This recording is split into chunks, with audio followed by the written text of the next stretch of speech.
Comment atteindre ses objectifs de vie? Alors j'imagine que si aujourd'hui vous avez cliqué sur cette vidéo, c'est que vous avez des objectifs de vie, c'est-à-dire que vous avez une idée de comment améliorer votre vie, de quels objectifs atteindre pour réussir à améliorer votre vie, pour emmener un petit peu plus votre vie dans le sens que vous voulez. Ça peut être par exemple changer de boulot, ça peut être le fait de rencontrer la bonne personne, ça peut être le fait de construire une maison, voilà, tout ce type de choses, des objectifs de vie qui peuvent être aussi nombreux finalement qu'il y a de personnes différentes. Alors je voudrais attirer votre attention sur quelque chose de très important, sur une vérité qui n'est pas forcément simple à entendre, une vérité qui n'est pas forcément agréable à entendre.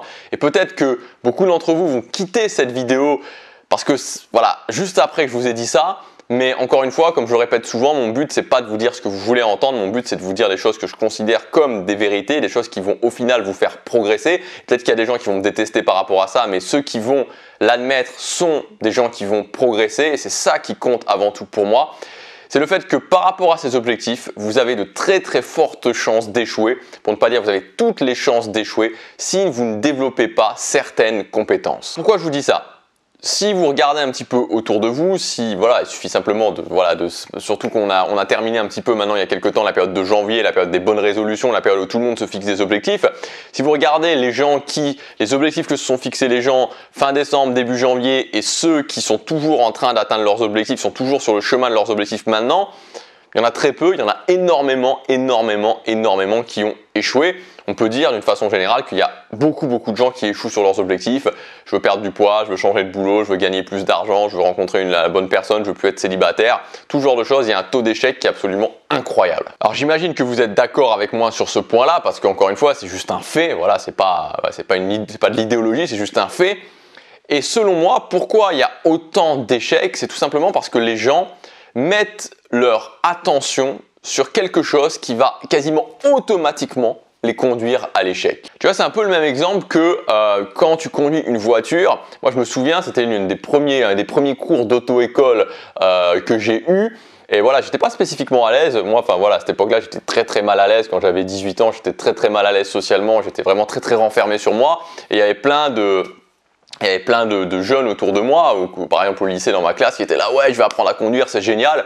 Moi, c'était pas un truc j'étais pas tellement motivé par ça. C'était pas un truc j'étais spécialement joyeux à cette idée-là.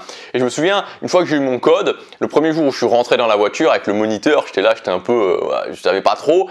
Et une des premières choses qu'il m'a dit et qui m'est resté en tête, c'est que quand tu te mets au volant d'une voiture, il faut pas, c'est-à-dire que si tu regardes l'obstacle, tu vas aller vers l'obstacle. C'est-à-dire que quand tu commences à conduire, si tu regardes par exemple la voiture où tu veux pas aller ou l'endroit où tu veux pas aller, tu vas te le prendre directement. Donc en fait, il faut regarder là où tu veux aller. Et c'est exactement ce que je vous expliquais avant avec cette métaphore, c'est qu'il y a beaucoup de gens finalement qui regardent vers quelque chose qui va les emmener vers l'obstacle au lieu de regarder au loin, au lieu de regarder vers ce qui va leur permettre de continuer, à savoir le développement des compétences. Et qu'est-ce que je veux dire par là? C'est-à-dire que si on sort de l'image et qu'on rentre vraiment dans le concret, ce que je veux dire par là, c'est qu'il y a beaucoup de gens qui se concentrent juste sur le résultat. Ils se concentrent uniquement sur le résultat. Et je dis pas que c'est pas important de vouloir avoir un résultat, c'est-à-dire que c'est normal de vouloir avoir un résultat, c'est normal d'avoir une vision, c'est normal quand on a un objectif de se dire ok, je veux atteindre cet objectif. Mais une fois qu'on se dit ok, j'ai cette vision, je me fixe cet objectif, voilà le résultat que je veux atteindre, se concentrer tout le temps au quotidien sur le résultat, ça va vous faire prendre des mauvaises actions, ça va vous faire prendre des mauvaises décisions et ça va juste vous amener à l'échec. Ça va juste vous amener à l'échec. Si on prend un exemple qui est parlant pour moi, c'est l'exemple des régimes. Combien il y a de personnes qui se disent ok, voilà, je veux perdre 10 kilos, je veux perdre 10 kilos, je veux perdre 15 kilos, 10 ou 15 kilos, allez, mettons 15 kilos, je veux perdre 15 kilos. Et ils sont tellement concentrés là-dessus, tellement concentrés sur le résultat, les 15 kilos, les 15 kilos, les 15 kilos, les 15 kilos, que ça les mène à l'échec en fait. Ça les mène à l'échec parce que ce qui va se passer, c'est qu'ils vont être prêts à faire tout et n'importe quoi à partir du moment où ça leur promet ce résultat des 15 kilos. Alors que si tu agis différemment, si tu te concentres sur le développement des compétences, et que tu te dis ok, ce résultat des moins 15 kilos, bien sûr que je le veux, ok, mais je vais juste le laisser un petit peu comme une image que je vais atteindre et je vais me concentrer sur les compétences qui vont me permettre de façon certaine d'atteindre ce résultat. Et honnêtement, enfin, je veux dire, si vous vous concentrez sur le fait de, ok, comment je fais du sport régulièrement, comment je mange régulièrement sain et comment je me repose suffisamment, vous allez réussir à perdre du poids. Vous allez réussir à perdre du poids. Si vous regardez tous les gens qui échouent sur les régimes, et on en a tous connu, quand il y a des gens qui vous parlent au niveau de vos collègues de boulot, que ce soit au niveau des réunions de famille ou de votre cercle social, la prochaine fois qu'il y a quelqu'un qui vous parle au niveau du régime et qui vous dit ok, je voulais perdre 10 kilos, je voulais perdre 15 kilos et j'ai pas réussi, et demandez-lui, est-ce que tu t'es mis à faire du sport régulièrement? Est-ce que tu t'es mis à manger sainement régulièrement? Vous allez voir que la réponse sera non dans tous les cas en fait. Dans tous les cas, la réponse sera non. Et c'est fou en fait parce qu'il y a tellement de gens qui perdent un temps énorme sur leurs objectifs juste parce que ils se concentrent sur quelque chose qui les mène à l'échec au lieu de se concentrer sur la chose qui va leur permettre d'avoir les résultats qu'ils veulent au final, et c'est le développement des compétences. J'ai un objectif, quelles compétences je vais développer? Quelles compétences je dois développer? Alors je voudrais vous parler de ça. Juste avant, je vous rappelle que j'ai mis en ligne un pack de formation. Ça s'appelle le pack Devenir régulier, justement, puisqu'on est dans les compétences les plus importantes. Donc ce pack, il y a des conditions spéciales. Et ces conditions spéciales, elles durent encore pour quelques jours. Alors, je ne sais plus si c'est jusque demain ou jusque ce soir même que les conditions spéciales vont s'arrêter. Vous avez le premier lien dans la description et il y a tout qui est expliqué par rapport à ce pack. L'idée en fait, c'est quoi? C'est d'aller encore plus loin et de se détacher d'un objectif en particulier et de développer ce que j'appelle les compétences de base, les compétences que, une fois que j'ai ces compétences-là, vont me permettre d'atteindre tous mes objectifs. Parce que finalement, qu'est-ce que j'ai dit quand je parlais de régime? Faire du sport régulièrement, réussir à manger sainement régulièrement. Et il y a 3 compétences de base qui, pour moi, sont les compétences, je dirais, jackpot. Et si vous développez ces compétences de base, c'est-à-dire que si vous prenez le temps de développer ces compétences de base maintenant, vous allez réussir vos objectifs, tout simplement. Vous allez réussir vos objectifs parce que tous les gens qui échouent sont des gens qui n'ont pas ces compétences de base. La première compétence, c'est la mise en place d'habitudes, être capable de mettre en place des habitudes dans ma vie, être capable d'être régulier. La deuxième compétence, c'est l'autodiscipline. Réussir à m'autodiscipliner. Et la troisième compétence, c'est la capacité à mesurer ce que je fais. Je mesure ce que je fais. Donc c'est de ça dont je te parle dans le pack Devenir régulier. Donc si tu veux aller plus loin, c'est le premier lien dans la description. C'est le développement de ces 3 compétences. Donc l'habitude, c'est quoi? La mise en place d'habitude, c'est quoi? C'est la capacité à automatiser une action par un mécanisme qui existe déjà dans notre cerveau. Et ça, c'est vraiment très très important de le comprendre et c'est pour ça que je fais un zoom particulier dans la formation Devenir régulier par rapport à ça. C'est-à-dire qu'une habitude, c'est pas juste le fait de se dire ok, je vais faire quelque chose tous les jours ou 3 fois par semaine ou 4 fois par semaine et c'est une habitude. C'est l'exploitation d'un mécanisme qui existe déjà dans notre cerveau. C'est ça une habitude. Donc si vous mettez en place une habitude de la mauvaise façon, vous êtes mort, vous n'arriverez pas à réussir à mettre en place une habitude. Tout simplement, vous ne la tiendrez pas. Vous ne la tiendrez pas parce que vous miserez trop sur la volonté, vous vous demanderez pourquoi ça va céder à un moment donné. Ben, c'est normal parce que la volonté finit par céder. Donc l'habitude, c'est l'automatisation d'une action par un mécanisme existant dans notre cerveau. Ensuite, vous avez l'autodiscipline. Pourquoi c'est important de développer son autodiscipline? Parce que l'autodiscipline, c'est la capacité à agir quand j'ai des émotions contraires. C'est-à-dire la capacité, en fait, et ça c'est quelque chose de très très important, il y a notamment dans le pack une formation sur l'autodiscipline où je vous parle vraiment de comment la travailler au quotidien, comment travailler votre discipline personnelle au quotidien, et pourquoi c'est si important de travailler sa discipline personnelle. Vous savez, il y a des gens qui sont là, ouais, la discipline personnelle, ça sert à rien, etc., etc. Mais ces gens-là se trompent complètement, ils se trompent complètement.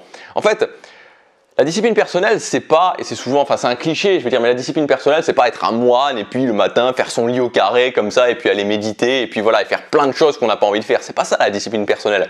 On a trop souvent l'image du militaire qui va être en rang comme ça, oui chef, chef, oui chef, oui chef. Non, c'est pas ça. La discipline personnelle, en fait, et vraiment j'insiste là-dessus parce que c'est essentiel, c'est la capacité à faire la différence entre ce que je dois faire, la capacité entre l'action et les sensations. L'action d'un côté et les sensations de l'autre. Et c'est pour ça que c'est tellement important de développer sa discipline personnelle parce que dans votre vie, dans ma vie, dans la vie de n'importe qui, on est bombardé de choses. On a plein d'éléments qui sont hors de notre contrôle. On a plein de choses qui émotionnellement vont vraiment nous engager émotionnellement, nous faire ressentir des choses qui ne sont pas forcément agréables. Et même des choses agréables, c'est le même principe au final. Et en gros, quand je travaille ma discipline personnelle, c'est ma capacité à me dire ok, je ressens des choses, j'ai un ressenti actuellement, mais d'un autre côté, il y a ce que je dois faire et je vais aller vers ce que je dois faire. Et quand je suis dans cette capacité de me dire ok, oui il y a le ressenti, mais c'est pas parce que j'ai un ressenti spécifique, et encore une fois je le dis, ça peut être quand je me sens mal, mais quand je me sens très bien aussi, je peux justement me dire ah bah je me sens tellement bien ou j'ai une telle bonne nouvelle que je vais pas agir. Donc il y a le ressenti d'un côté et il y a l'action de l'autre, et je suis dans cette capacité à agir. Oui il y a le ressenti, mais il y a l'action et j'ai agi. Et c'est ça la discipline personnelle, vraiment il faut. Et c'est important parce que je vois trop de gens qui parlent de la discipline personnelle, oui je suis pas discipliné et c'est normal, enfin je veux dire, oui je suis pas discipliné et c'est pas grave, mais quand vous dites ça, quand vous dites je suis pas discipliné et je peux faire sans, c'est exactement la même chose que, je veux dire, vous condamnez à être l'esclave de vos émotions en fait. Vous condamnez à être l'esclave de vos émotions, et à chaque fois qu'il y aura une bonne nouvelle qui va vous faire vraiment monter très haut, une mauvaise nouvelle qui va vous faire descendre très bas, il y en a plein dans la vie, ben vous n'allez pas faire en fait, vous n'allez pas agir parce que vous ne serez pas dans cette capacité de faire la différence entre la sensation et l'action. Donc sortez-vous de la tête que la discipline personnelle c'est de s'habiller en militaire et puis voilà, de se mettre au garde à vous et de faire son lit au carré le matin ou ce genre de choses, c'est pas ça. C'est il y a la sensation, il y a l'action. Donc voilà, moi là j'ai une façon particulière de travailler la discipline personnelle, je vous explique tout ça dans le pack de formation où l'idée c'est de la travailler d'une façon invisible. C'est-à-dire ok, je vais pas passer du temps supplémentaire à travailler ma discipline personnelle, je vais la câbler à des choses qui existent déjà dans mon quotidien. Et enfin la mesure c'est la capacité finalement à faire des bilans, plus qu'à faire des bilans, c'est-à-dire que les bilans c'est un peu la finalité de la mesure, mais c'est la capacité à se dire ok, est-ce que j'avance? Voilà ce que je fais, je note ce que je fais, je suis capable de voir ce que je fais concrètement. Est-ce que j'avance? Est-ce que j'avance pas? Est-ce que j'ajuste? Enfin comment j'ajuste plutôt? Donc c'est à la fois la mesure, le bilan, l'ajustement. La mesure, le bilan, l'ajustement. Et ça, je vous en parle dans le pack, dans la formation Exploser la procrastination. On voit concrètement sur 6 semaines, donc c'est 2 semaines de préparation et 4 semaines où vraiment on teste les choses pour que vous puissiez, moi je fais ça de façon très mathématique, il y a vraiment l'idée du taux de procrastination. J'ai un taux de procrastination parce que vous savez souvent c'est pareil, on parle de procrastination, on dit oui la procrastination, comment on fait baisser la procrastination, mais quand je sais même pas sur quoi je procrastine, comment je peux, enfin des fois ça me fait marrer, il y a des gens qui me disent je procrastine et je leur dis ok qu'est-ce que tu devais faire? Je sais pas. Ok, bah si tu sais pas, comment tu peux dire que tu procrastines si tu sais même pas ce que tu devais faire? Comment c'est possible? Donc là, on voit vraiment les choses d'une façon ultra pratique dans cette formation Exploser la procrastination. On va voir concrètement toutes les mesures à prendre et on va tester des activités pour que vous voyez vraiment le progrès entre le début et la fin en appliquant toutes ces méthodes. Donc c'est tout ça, vous le retrouvez dans le pack régularité. Il y a des conditions spéciales qui durent encore, je crois que c'est jusque demain. Enfin bon bref, c'est plus pour très longtemps. C'est le premier lien dans la description, vous pouvez regarder tout ça. Et moi je vous dis à demain pour la prochaine vidéo, chaque jour compte.